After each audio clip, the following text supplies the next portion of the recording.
Blog Talk Radio.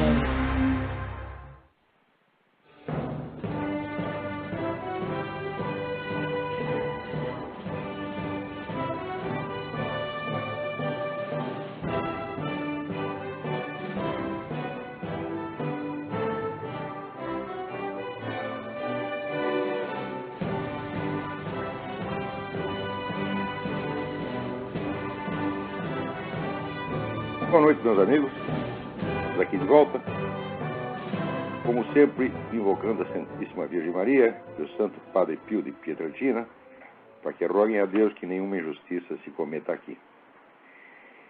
Eu queria começar aqui também anunciando para vocês a minha próxima aula do Seminário de Filosofia na Realizações, agora quarta-feira, dia 7 de maio, às 20 horas, Rua França Pinto 498, em São Paulo. Inscrições pelo telefone 011-5572-5363. Aliás, a propósito desta aula, eu queria responder aqui a uma mensagem que eu recebi do Antônio Vargas. Antônio Vargas é estudante de filosofia da Universidade de Brasília. Me mandou uma carta muitíssimo interessante com observações sobre Kant, tá certo? E algumas dúvidas e contestações de coisas que eu tinha escrito sobre Kant, que estão até, algumas delas estão no meu site, www.olavdecarvalho.org. A carta do Antônio Vargas é tão boa que eu decidi que ela vai ser o assunto da minha próxima aula no Seminário de Filosofia, quarta-feira. A carta longa não dá para responder aqui, aquilo lá requer pelo menos uma hora de discussões. Se eu fosse escrever, você falando mal, a pessoa às vezes não faz as contas, né? Eu já trabalhei em rádio, eu com 8 anos era locutor de um programa de rádio. Infantil, evidentemente, né? Não tão infantil quanto este, mas infantil. Então, eu tenho prática disso. Você falando uma hora, dá pelo menos 30 laudas escritas. Então, não dá para escrever uma coisa dessa, né? E, por outro lado, para falar aqui no programa, eu ia comer o programa inteiro. Então, fica aí o aviso, né? E não sei se o Antônio Vargas está ouvindo. Se ele não está, Antônio Vargas da UNB, se alguém o conhece, avise. E vai ser a próxima aula pela Realizações, depois ele pode pegar pela internet. Né? Então, o programa da semana passada foi uma verdadeira desgraça, né? Terminou muito mal, né? O pessoal fica gozando da minha cara, sabe por quê? Porque vocês aí no Brasil, vocês não sabem o que é gripe. Gripe aí é 2, 3 dias, tá certo? Gripe aí é frescura. Tá certo? Agora, aqui não, gripe dura um mês e mata. É um negócio de louco, porra. Então, vamos lá. Né? Está tendo aí uma discussão muito interessante na comunidade Olavo de Carvalho, no Orkut. Né? Discussão que estava indo bem, mas terminou mal também. Até um neguinho foi expulso lá, que falou besteira demais, ofendeu os outros, foi embora. Mas o problema levantado ali era o seguinte. Dois camaradas que entravam lá e ficavam assim, fazendo pouco do cristianismo. Eles são guénonianos, né? Leram René Guénon, né? Olha, ler René Guénon é uma coisa que ninguém deveria fazer assim, antes dos 40 de idade, né? Quer dizer, primeiro porque o campo de... Guénon é mais que nem o Mário Ferreira. O campo de referência do Guénon é tão vasto, que você precisa da cultura de uma vida inteira para você absorver aquilo lá. Né? A não ser que você seja um gênio. Agora, no Brasil, todo mundo acha que é gênio e pode tudo, né? Então lê essas coisas e sai fazendo confusão. Especialmente esses dois guénonianos, eles faziam um pouco do cristianismo, né, e sobretudo do evangelismo, dizendo, isso aí é religião de empregadia doméstica. Né, não é como nós, que somos camaradas esotéricos, que temos aí a compreensão profunda como é que se diz, do aspecto interior, secreto das religiões. Vocês não, vocês só enxergam tudo de fora, são as porcarias dos exotéricos, né? E estava lá, né, botando banca pra caramba, né? E naturalmente levaram um pé na bunda, como nada mais do que merecido, né? E os dois, sendo guénonianos, têm lá suas simpatias islâmicas, né? E então ficavam se exibindo lá. Daí a minha filha veio e perguntou para mim o que eu achava da história, né? Daí eu dei um palpite, falei, olha, aqui é o seguinte, essa questão de unidade transcendente das religiões, ou no contexto havia uma nuance de superioridade, né, de uma religião sobre outra, superioridade do Islã sobre o cristianismo, porque o Islã tem um aspecto esotérico, que no cristianismo, segundo René Guénon, teria se perdido. Né? Eu disse, olha, essa questão da superioridade de uma religião sobre outra, né, é uma questão tão tremendamente complexa que qualquer que seja a sua posição, você tem que estudar muito para começar a mexer nisso. Né? Eu citei como exemplo de uma abordagem interessante que tinha sido feita pelo Fritjof Schwann num ensaio chamado A Ideia do Melhor na Ordem Confessional, né, onde ele mostra até que, vamos dizer, do próprio ponto de vista esotérico, você falar em superioridade de uma religião sobre outra não faz o menor sentido. Né? Mas, de qualquer maneira, o pessoal estava lá arrotando importância islâmica em cima dos pobres cristãos, especialmente dos coitados evangélicos, né, que estavam levando paulada para tudo quanto é lado.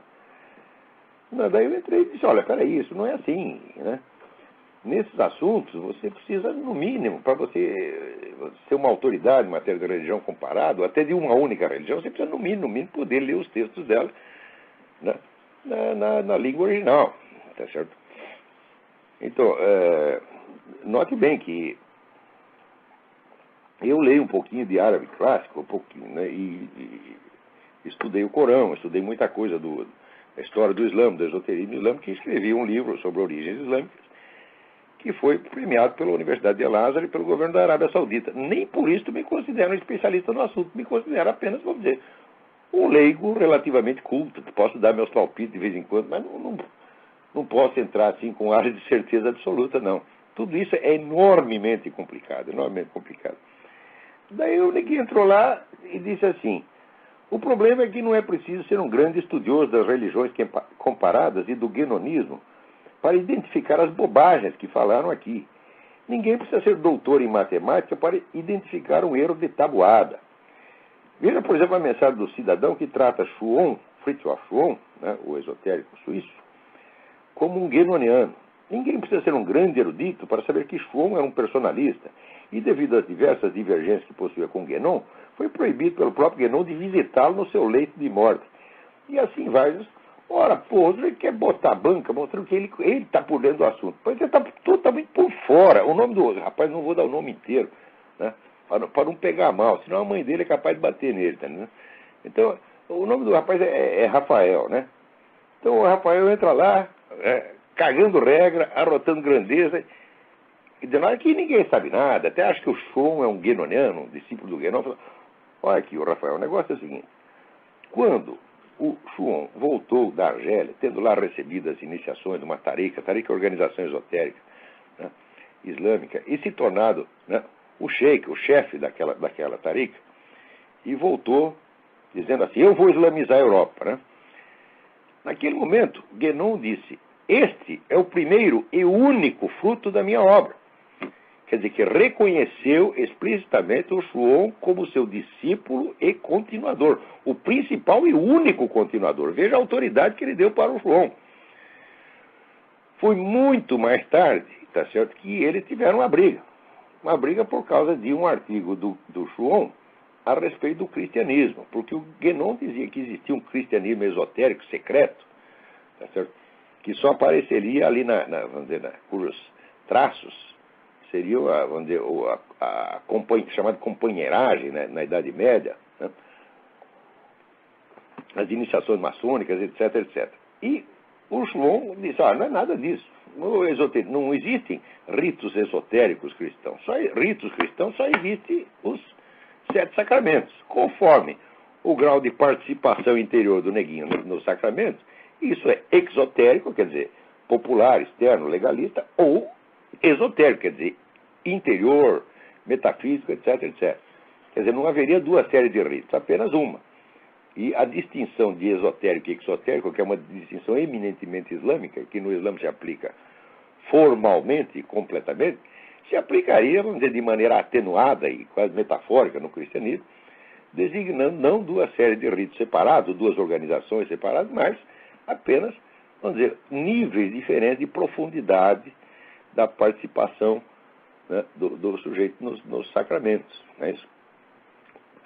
Olha, daí o que acontece? Como isso desmentia tudo que o Guénon está falando, o Guénon ficou puto dentro das calças e disse, não falo mais com esse sujeito. E até quando estava no leito de morte, né, o Schwann, que pode ser acusado de tudo, menos de ser um sujeito mal educado, quis lá visitar o mestre ao qual ele devia tanta coisa, apesar de ter tido divergência uns anos antes. Ele, durante muito mais tempo, tinha sido colaborador e discípulo do Guénon e devia muita coisa ao velho, foi lá querer visitar. Daí o Guénon falou, não recebo. Bom, acontece o seguinte, nessa discussão, só o Chuon apresentou argumentos, e eu posso apresentar muito mais, vou apresentar daqui a pouco.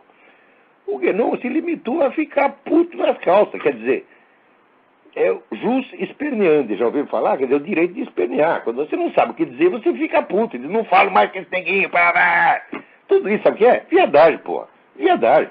Né? O velho Guénon tinha seus méritos, era um grande gênio. Eu aprendi muita coisa nas obras do Guénon, muita. Né?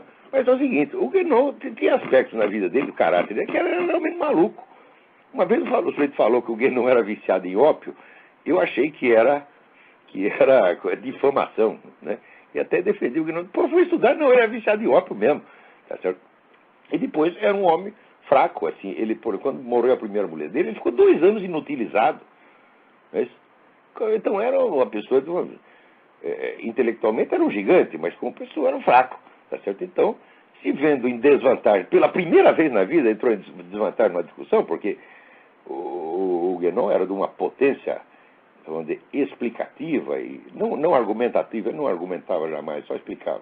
Potência explicativa absolutamente formidável. De repente, o sujeito diz uma coisa óbvia, que ele não pode negar, o que ele faz? Fica puto dentro das calças e diz, não falo mais com o cara. Quer dizer, primeiro, Rafael, você não sabe merda nenhuma da história. Quer dizer, você só está contando o final como se o final fosse a história toda. Isso é a mesma coisa, né? Que você dizer que Trotsky nunca foi comunista porque Stalin mandou matá-lo. Porque Stalin ficou muito mais bravo com Trotsky do que o Guénon ficou com o Chuon. Isso não quer dizer que não fossem comunistas e colaboradores antes. Do mesmo modo, Chuon e Guénon foram. O Chuon foi discípulo e colaborador, o principal discípulo nomeado pelo próprio Guénon publicamente. Quer dizer, como é que você vai dizer que o homem não era guénoniano? Era e depois deixou de ser, pô. E deixou de ser só num ponto. É isso.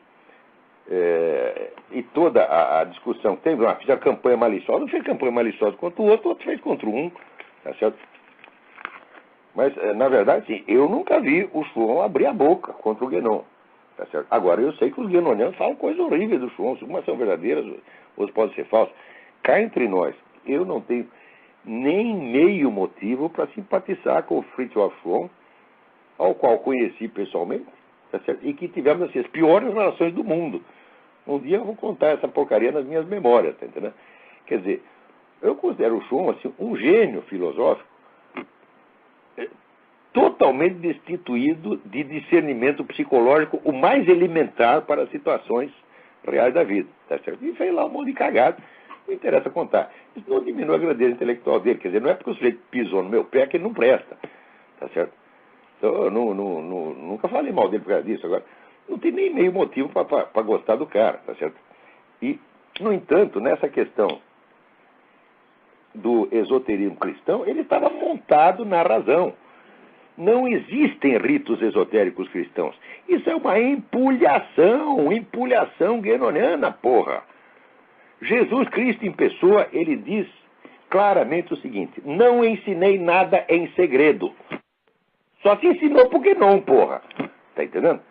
Agora, tu não vai me dizer, né, que o cristianismo oculto, né, que Jesus teria ensinado em segredo, ficou escondido durante 1.200 anos, que depois só vai aparecer, né, lá nos templários, na companheiragem, na maçonaria. Isso é coisa de maluco, porra.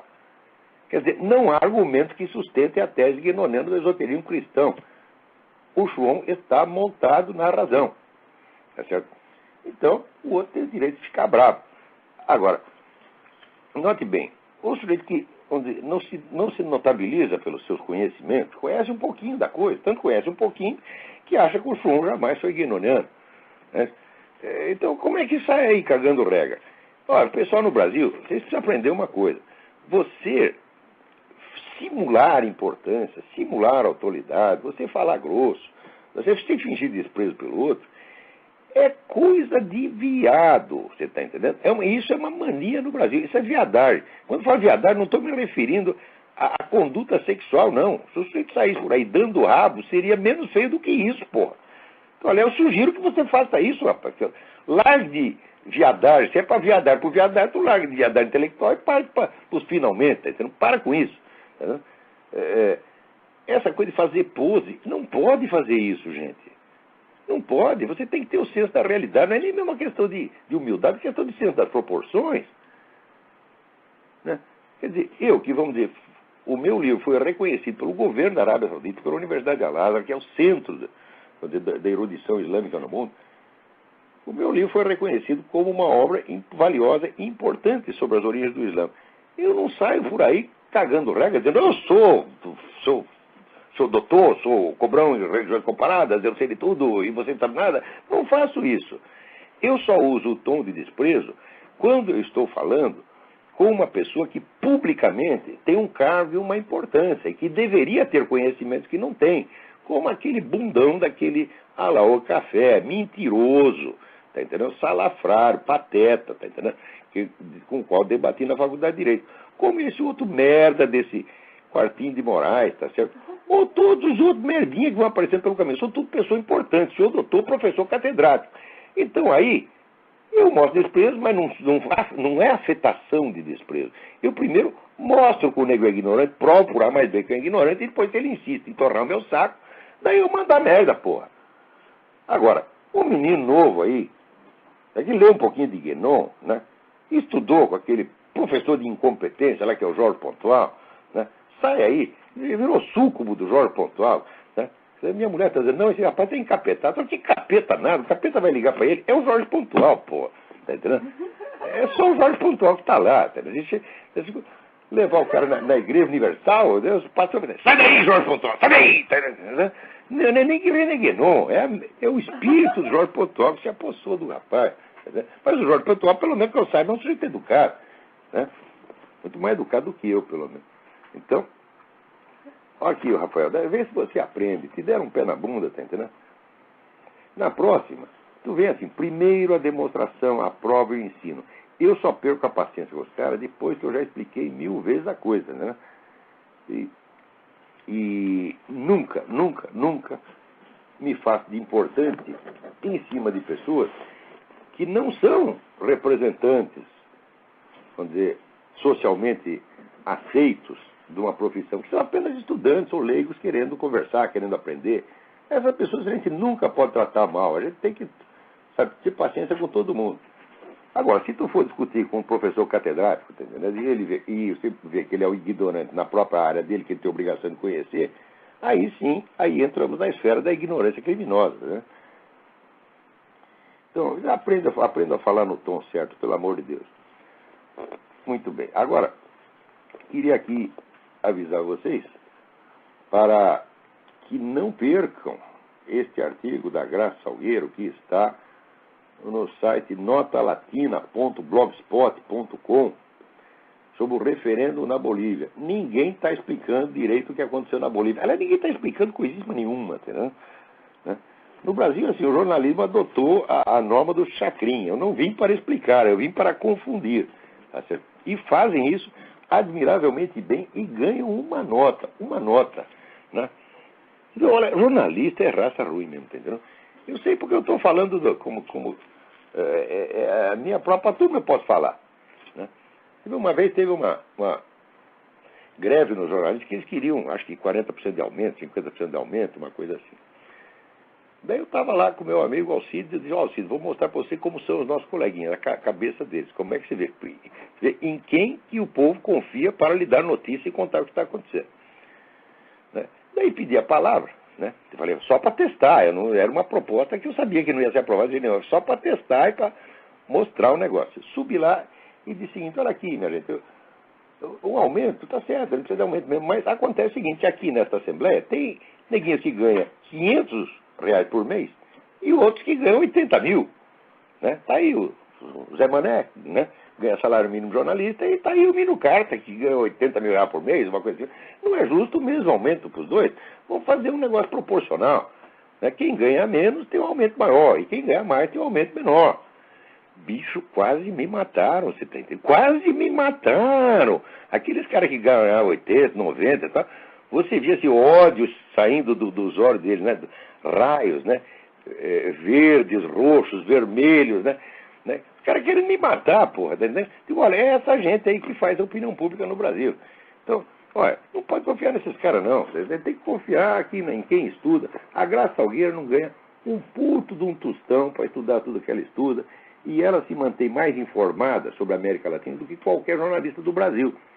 Ela vai direto nas fontes, ela escreve para as pessoas, pergunta o que ela quer saber, ela vai direto no personagem, escreve para ele, olha, seu fulano, como é que é negócio, pá. É assim que ela fica sabendo de tudo. Agora, esses caras não, né? O nego da Folha leu o Estadão, né? Que leu no Economist, que leu no New York Times, que leu no não sei o quê, não sei o quê, né? E no fim, você, né, tem lá uma coisa totalmente diluída e boboca, né? Então, agora aqui, pô, tem uns negócios que acontecem no Brasil, assim, que é mesmo de... Olha aqui. Diz que... Oi, peraí, tem alguém na linha? Pô, tem um monte de notícia aqui para comentar. Peraí. Fala aí. Alô? Olá, Eu? é Luiz. Oi, Luiz. Tudo bom? Tudo bem? Não é Jorge Pontual, não é Luiz Pontual.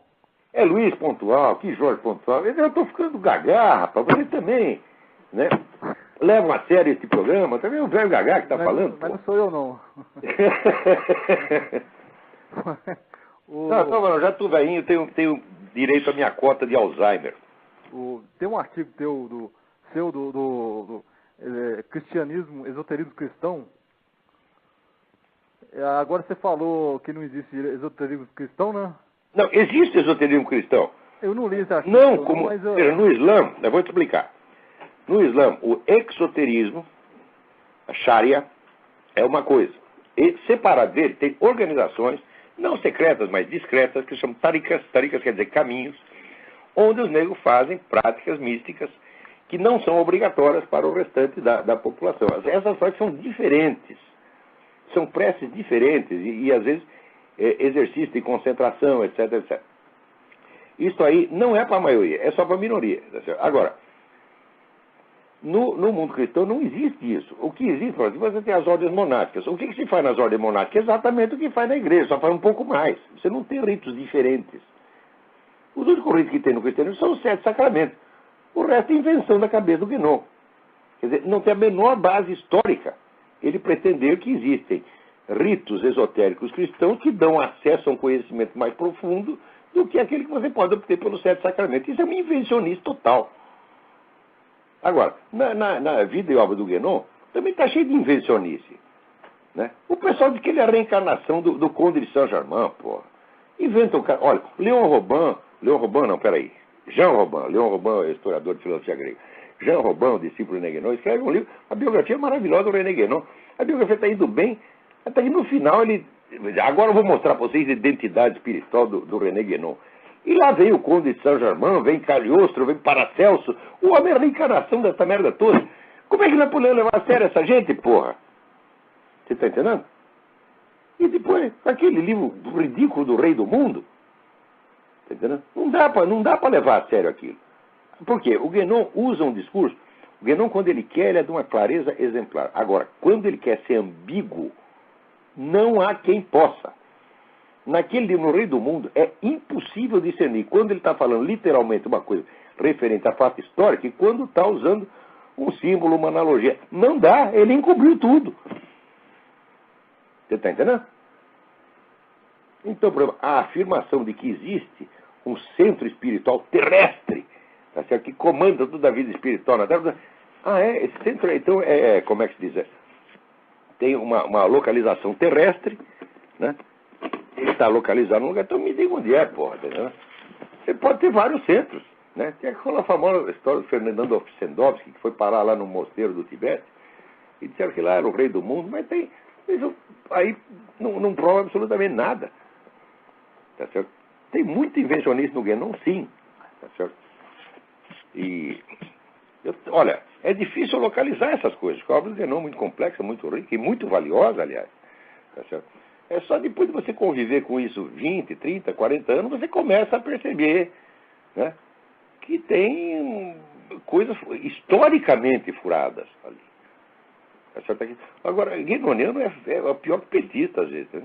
Uma vez tive uma discussão com eles, porque o Guénon, no livro Oriente e Ocidente, ele diz o seguinte, ele diz, a China jamais será bolchevista. Passou 10 anos, teve a Revolução Chinesa.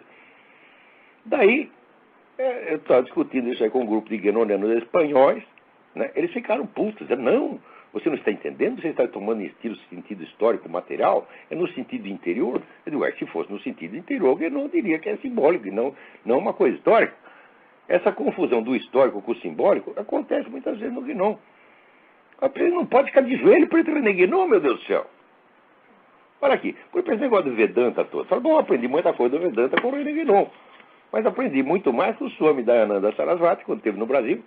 Foi a única vez que o mestre vedantino, diretor da Academia Védica de Bombaim, consentiu em fazer várias visitas ao Brasil. E eu fiquei lá servindo de guia turístico para ele e aprendi coisa pra caramba. Aprendi mais em um mês com o Swami do que lendo o René Guénon inteiro. Eu entendi alguma coisa do Vedanta por causa do Swami, não por causa do Guénon. Então, porque o Vedanta é diretamente a fonte, o Guénon é um eco, um remoto eco francês do Vedanta. Pô, né? Então vão direto na fonte e para de me encher o saco. Respondi sua pergunta? Ele já desligou. Ótimo. Faz a pergunta e desliga. É assim que tem que ser, gente. Não enrola na linha. Tá entendendo? Então, Luiz, obrigado pela pergunta que me deu a ocasião de explicar todas essas coisas aqui. Agora, olha aqui. É notícia do Jornal do Comércio, né?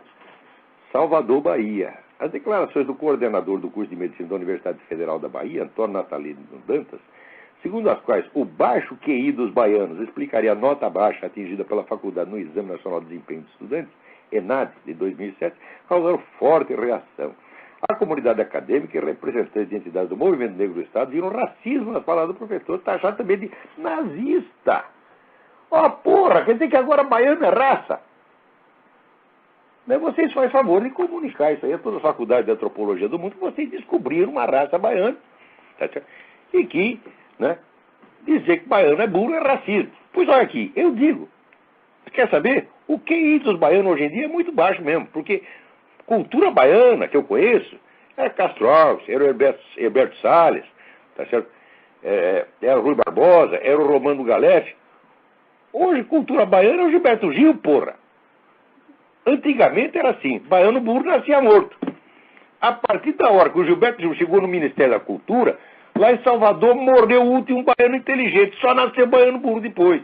Você está entendendo? E agora não tem mais remédio, pô. Como é que vai fazer? Você está entendendo? Quer dizer, Bahia já era, meu filho, era antigamente. Aquilo lá era, né, um cadinho ali, saía muita coisa rica, interessante. Agora só sai merda, porra.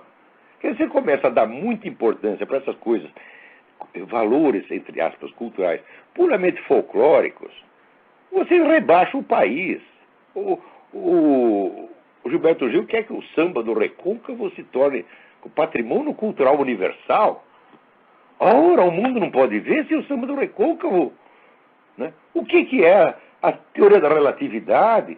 O que é a lógica de Aristóteles perto do samba do Recôncavo? Não é isso? O que é a física quântica?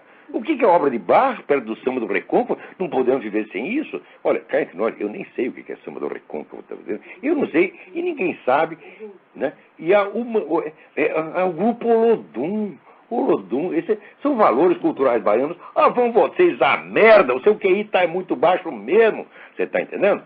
E chamar de racismo é a prova de que o QI é baixo, pô. Né? Agora, os baianos se ficaram burros agora. Você está entendendo? Graças a Gilberto Gil e outros. O baiano sempre teve entre os povos mais inteligentes do Brasil, inteligente e criativo. Tá certo? Por exemplo, eu vou fazer um teste com vocês. Eu pego aqui um livro do Rui Barbosa, O Papa e o Concílio, e dou para essa molecada ler. Chama esse cara, Movimento Negro do Estado. Tu não vai entender uma frase, porra. Não sabe nada. Não é isso? Então, meu filho, vocês, Tesouro à Bahia, seus porra. Agora, esse negócio de você querer ampliar o conceito de racismo, assim, torna-se racista qualquer sujeito que diga alguma coisa que esses caras não gostam. Não pode ofender os caras. Pois é uma ofensa, vão tudo tomar no cu. Vamos lá. Alô? Acho que caiu a ligação. Quer dizer, bons tempos aquele que baiano burro nascia morto. Né? Agora, quando nasce sujeito inteligente, sabe o que eles fazem? Eles estrangulam, eles matam. Tá entendendo? Passou a sobrar os Gilberto Gis. Né? E outra como esse reitor da UFBA, Naomar Almeida. Né? Ora, porra, eu já dei curso lá na Bahia, tinha tanto aluno inteligente, eu acho que morreram todos. Porque agora só aparecem essas merdas desses demagogos, mentirosos, fingido. Está se fingindo de ofendido. Né? Ah, ofendeu a minha raça. Eu digo, ah, porra, que raça você é, rapaz? Né? Quer dizer, baiano agora é raça? Porra. Procuradoria Regional dos Direitos do Cidadão. Eu não quero esse direito para mim, não. Esse direito custa muito caro, pô. Isso aí é uma gazua para vocês, né, arrombar cofre público e para vocês oprimirem os outros. Né? Deixa eu comparar isso aí com nazismo. Ah, vai. Essa é palhaçada mesmo, é fingimento. Agora, o fingimento, quando passa num certo ponto, é psicótico. Talvez esses caras até acreditam no que estão dizendo. Se acreditam, pior ainda.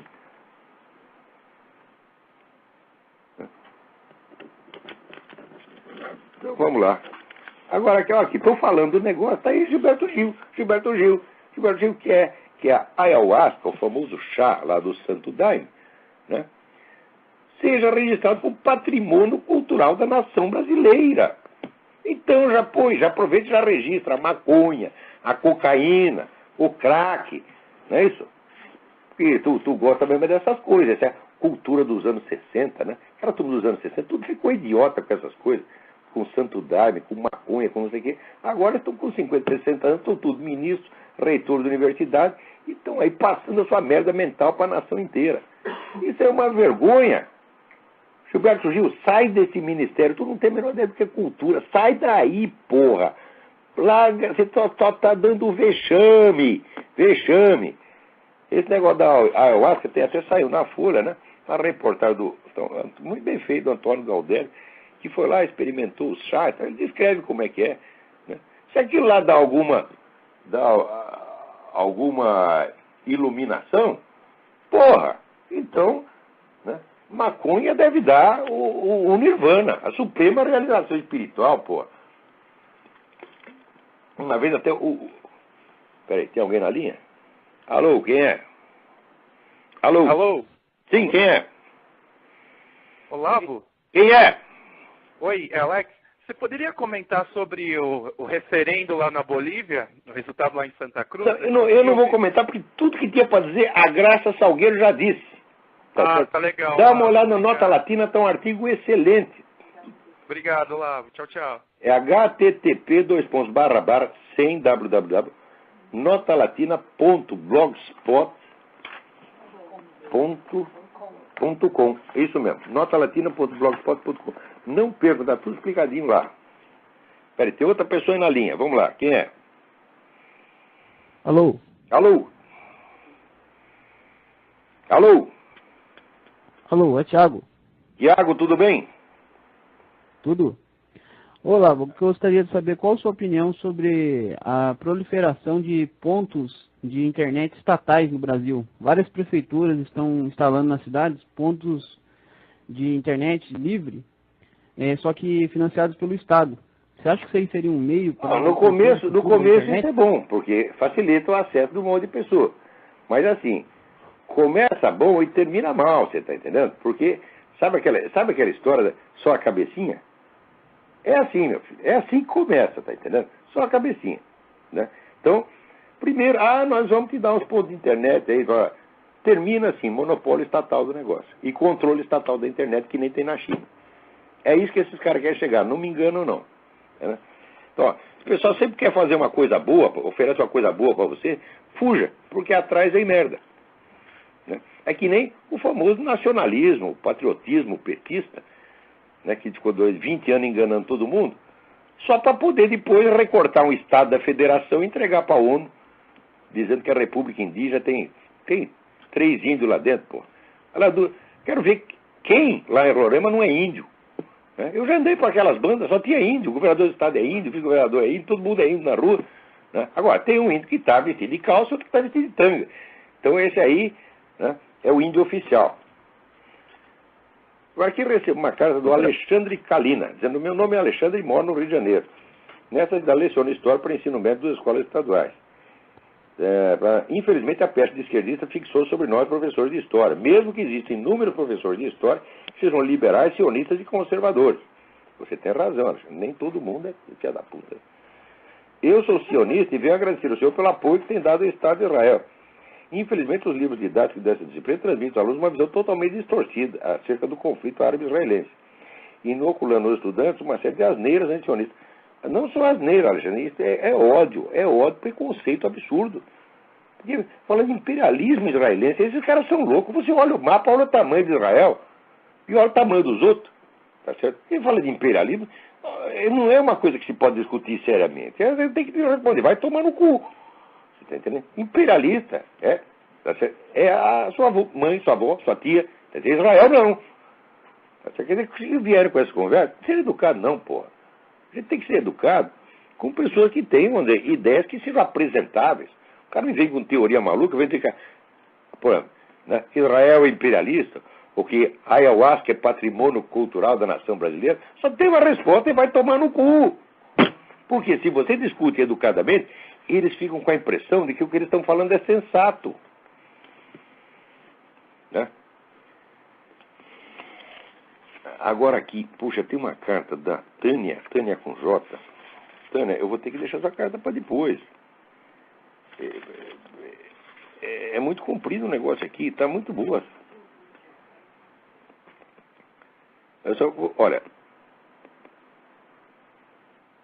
qual a relação entre o projeto supranacional europeu e o marxismo? Essa pergunta é muito interessante. Eu sugiro que você leia o livro de um autor chamado Joseph Story, S-T-O-R-Y, que se chama The European Union Collective, o coletivo da União Europeia. Está tudo explicado lá meticulosamente, né? Toda a origem leninista desse conceito e tal. Né? Depois ela pergunta, por que o filósofo Ortega Gasset defendia a criação da União Europeia ou qualquer coisa parecida? Bom, na época, você vê nos anos 30, uma coisa assim, parecia que a Europa, coitadinha, estava exprimida entre dois gigantes, que eram os Estados Unidos de um lado e a União Soviética do outro, e que precisava se defender dos dois, tá certo? Então a união dos países parecia um meio de criar uma força que pudesse, vamos dizer, uma espécie de terceira força. Só que depois isso revelou ilusório. Por quê? Porque a Europa Ocidental só continua existindo graças aos Estados Unidos. Quer dizer, os Estados Unidos não era inimigo nem concorrente, é o maior protetor das nações da Europa. Se não fosse os Estados Unidos, já tinha acabado Itália, Alemanha, França, Holanda, tudo. Tá certo? Isso se revelou, né, só depois da guerra, sobretudo no período da Guerra Fria. Tá certo? Então, o Ortega Gasset, quando ele teve ideia, ela não parecia má. Eu não sei se depois ele mudou de ideia ou não. Tá certo? Talvez ele seja, no fundo, seja menos globalista do que parecia, porque ele escreveu um livro contra o Arnold Toynbee. Eu estou comentando o Arnold Toynbee num artigo de hoje, do Diário do Comércio. O Arnold Toynbee, sim, era globalista, adepto ferrenho do governo mundial, que ele já, não, nós temos que implantar isso, mesmo que tenha que ser por meios antidemocráticos. Né? Já está sendo por meios antidemocráticos. Então, como é que as opiniões finais do Ortega Gasset sobre isso, eu sinceramente eu não lembro, embora eu tenha lido. Eu li toda a obra do Ortega Gasset, tudo, o que estava publicado. Daí entrei num concurso sobre Ortega Gasset e ganhei o concurso. E como prêmio me deram a nova edição das obras completas do Ortega Gasset, que tinha, além dos volumes até então publicados, tinha 2 volumes de artigos políticos, os quais eu jamais li. Então, eu não sei como é que ele terminou né? Os 2 volumes finais eu nunca li. Então, não sei o que dizer disso aí. Mas eu sei que na época até eu escrevi, eu me lembro de uma revista que chamava Sala de Aula, né? Então eu escrevi um artigo sobre por que aquele negócio de nazismo exerceu um fascínio, não dentro da Alemanha, mas também por toda a Europa, porque tinha tanto simpatizante nazista na França, na Inglaterra, etc, etc. E uma das explicações era isso, aquele terror pânico que o pessoal tinha. Nós estamos aqui espremidos entre a Europa, entre a União Soviética e Estados Unidos, precisamos de uma terceira via. Daí apareceu o Hitler com a terceira via dele, porra. Tá entendendo? Já era, aquela terceira via era merda, a terceira via atual também é merda, e esse problema da Europa espremida entre a União Soviética e Estados Unidos jamais existiu. Está espremido pela União Soviética e pedindo socorro para os Estados Unidos. O contrário jamais aconteceu. Né? Vocês já viram assim, né? Os Estados Unidos invadiam uma nação da Europa, matam todo mundo e eles vão lá pedir socorro para a União Soviética, e a União Soviética dá um montão de dinheiro para eles. Isso nunca aconteceu, só aconteceu o contrário. A União Soviética enchia o saco, criava problema. Eles iam tudo aqui para Washington, dá um dinheiro aí, dá um dinheiro aí. E os caras dando. Né? Outro telefone, vamos lá.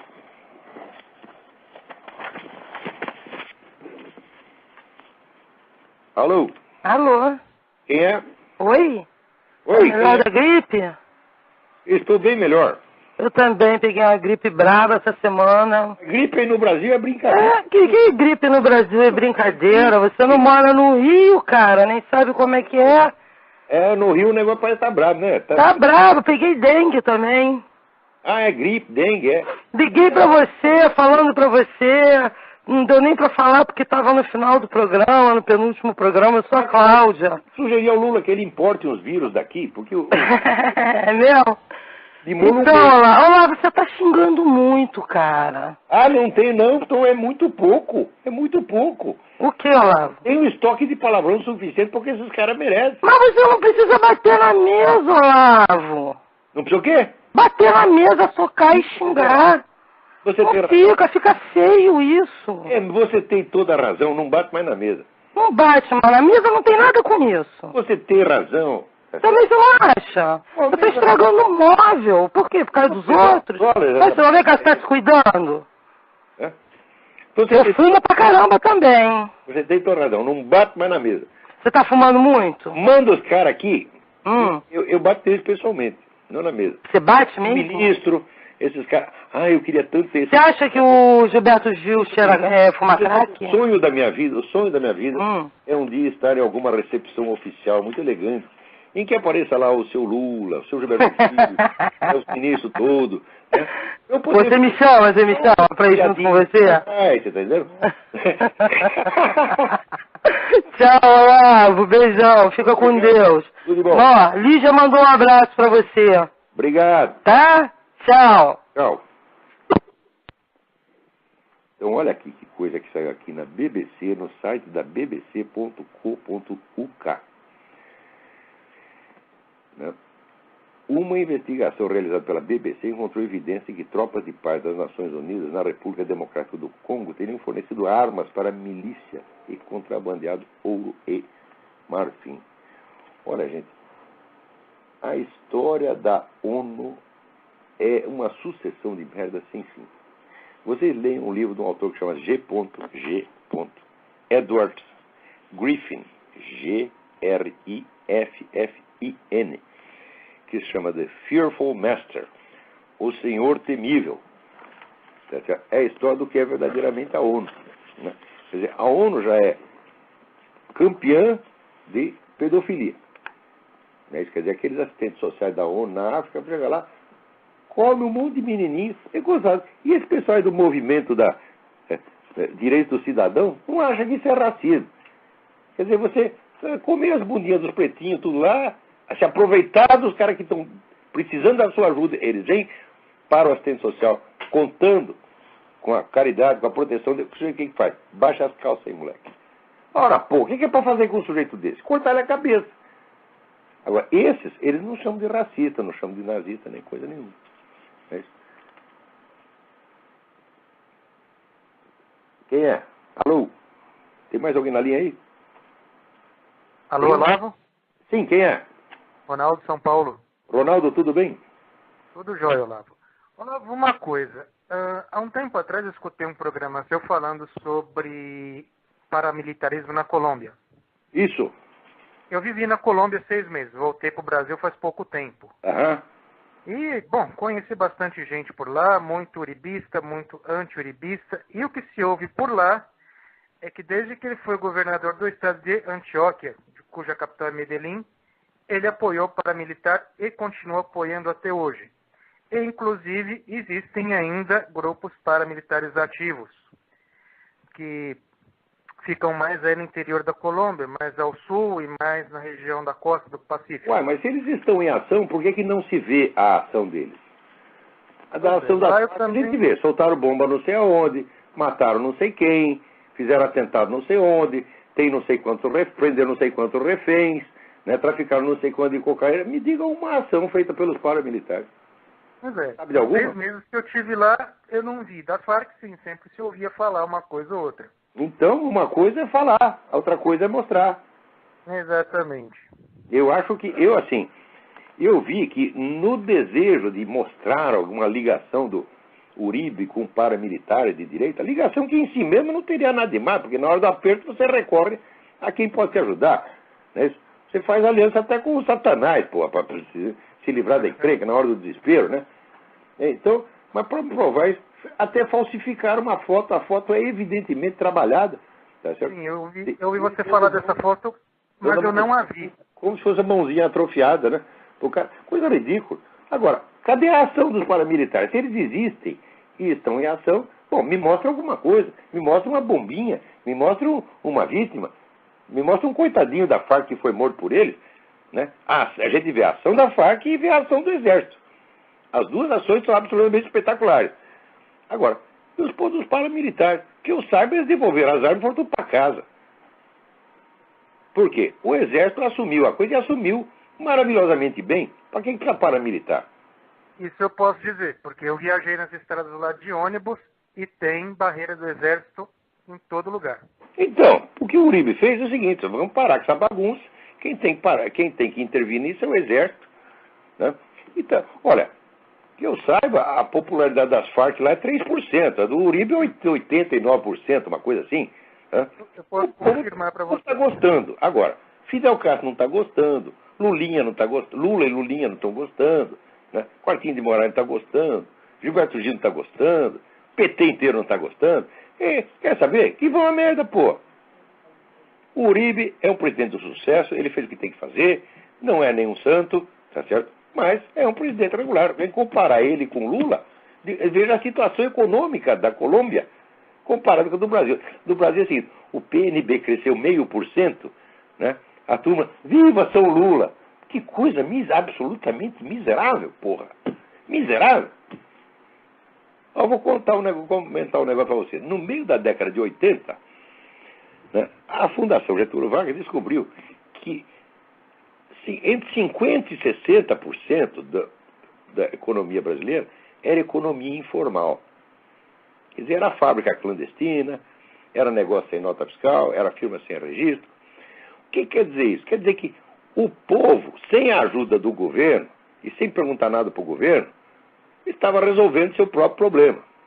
Estava indo muito bem. Quer dizer, você imagina o que é 50% do PNB. É uma monstruosidade. O povo capaz de se organizar sozinho para fazer isso é um povo que tem um gênio econômico. Tá certo? O brasileiro sabe se virar. Tá certo? Agora, o governo o que fez? Àquela altura ele devia reconhecer a sua própria inutilidade. Olha, se o povo é capaz de criar metade da riqueza da nação fora, né, da vida oficial, é porque a vida oficial é desnecessária. O governo, em vez de reconhecer sua própria inutilidade, meter o rabo entre as pernas, o que fez? Vamos oficializar tudo. Né? Então já criou um monte de regulamento para microempresas, etc. Eu sei que você, hoje, para abrir uma microempresa, você leva 3 anos, tá entendendo? E paga um montão de imposto.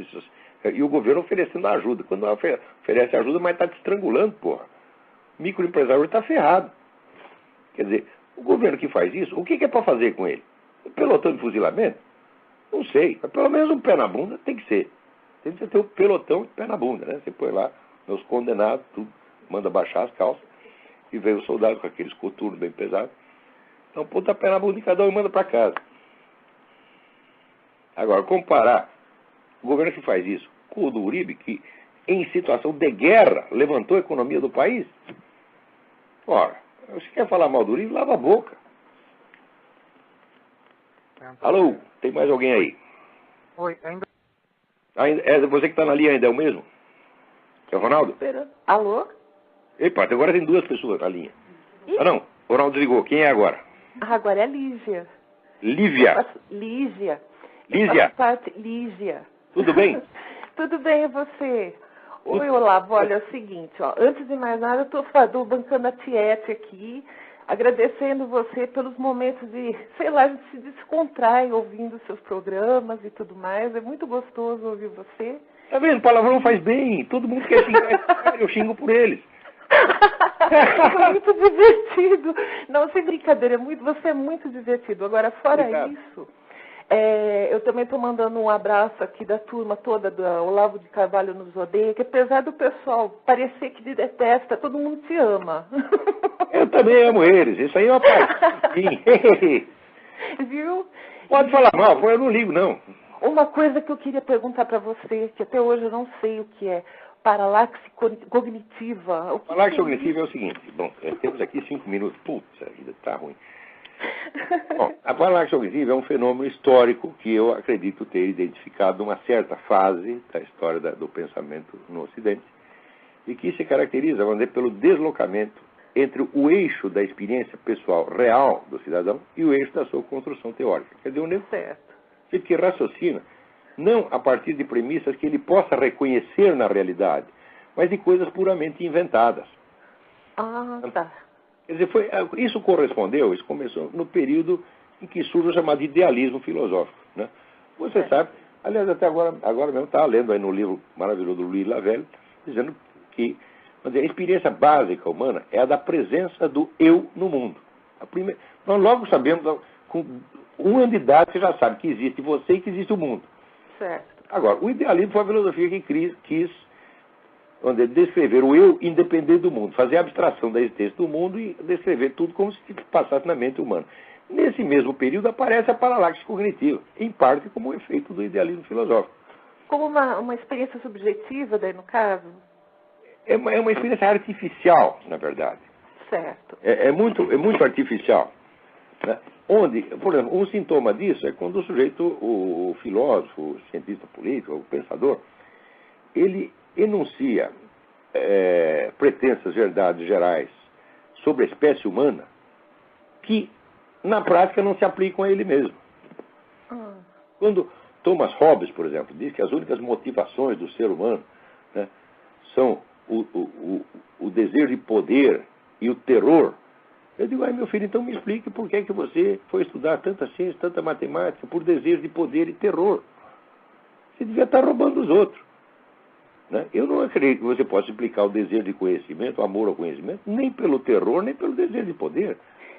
E, Olavo, você acha que isso daí se aplicaria, por exemplo, à igreja, no caso, assim, quando fala a respeito do inferno, sobre o demônio, o medo de Deus, o medo por Deus, né, aquela coisa, aquele terror todo que foi deflagrado durante muito tempo, né? Isso daí também poderia ser aplicado para a igreja? Olha, eu acho o seguinte, eu acho que, veja,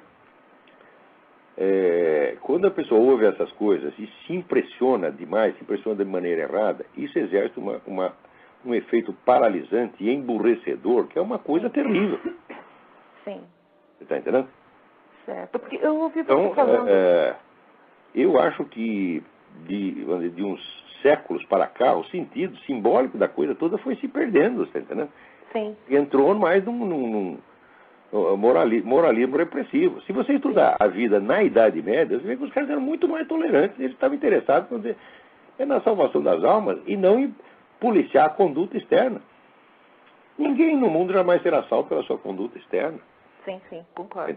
Agora, a partir, sobretudo, da era burguesa, quer dizer, a partir, sobretudo, do século XIX, a religião vai perdendo cada vez mais substância espiritual e carregando nas tintas pelo lado moral, até que ela acaba se contaminando do espírito revolucionário de querer corrigir o mundo à força. Sim. Você está entendendo? Isso é tudo uma merda. Então, no caso, assim, a paralaxe cognitiva também se aplicaria a isso, ou, no caso, assim, não tem nada a ver? Não, isto ainda não é paralaxe cognitiva, mas é uma das causas. Entendi. Você está entendendo? Uhum. Então, quando a gente fala assim, o temor a Deus, essa é uma expressão que todo mundo entende errado. Né? Certo. É uma forma... Você acha que Deus fica fiscalizando você para ver cada pecadinho seu, para te punir, para te perseguir? Isso é absurdo. Uhum. Isso não existe. Isso não existe absolutamente. Isso é autocontraditório com a própria definição de Deus. Tá entendendo? Mas, no entanto, quando o pessoal fala isso, tu me entende assim. Você vira, pronto. Outro dia eu estava pensando nisso. Será que dá tempo? Bom, vamos supor, se esse pessoal, por exemplo, de movimento gay, se todo esse objetivo do movimento gay se resumisse aos pretextos que eles oferecem, quer dizer, de você criar uma área protegida para essas pessoas poderem viver na sociedade sem ser ofendidas, sem ser perseguidas, todo mundo teria que apoiar, todo mundo, até os religiosos. Por quê? Porque nenhum religioso tem o direito de humilhar uma pessoa por causa do pecado. Verdade. Não tem, nunca, jamais, porque é pior ainda. Ainda tem que levar nada, né? o Gide era ao mesmo tempo, ele era cristão e era gay. E ele dizia, a humildade leva ao céu, mas a humilhação leva ao inferno. Sim, concordo. Então, os caras têm a obrigação ainda, né? de mais tratar os gays assim, com cuidado, com carinho, com discrição, seriam os cristãos. Concordo. Você vai ficar dizendo, não, o gay vai para o inferno. Como é que você sabe que vai para o inferno, porra? É justamente isso que acaba Eles não sabem. muito com o pessoal. Eles não sabem e tem que orar para que todos eles vão para o céu. Tá certo, Olavo. Olha, um beijão para você. Beijão para você, tudo de bom. Tá tudo de bom, tá? Uma outra hora eu ligo de novo. Obrigado. Tchau. Gente, eu estou cheio de material aqui, ainda deve ter mais gente para falar, mas nosso tempo acabou. Muito obrigado e até a semana que vem, se Deus quiser.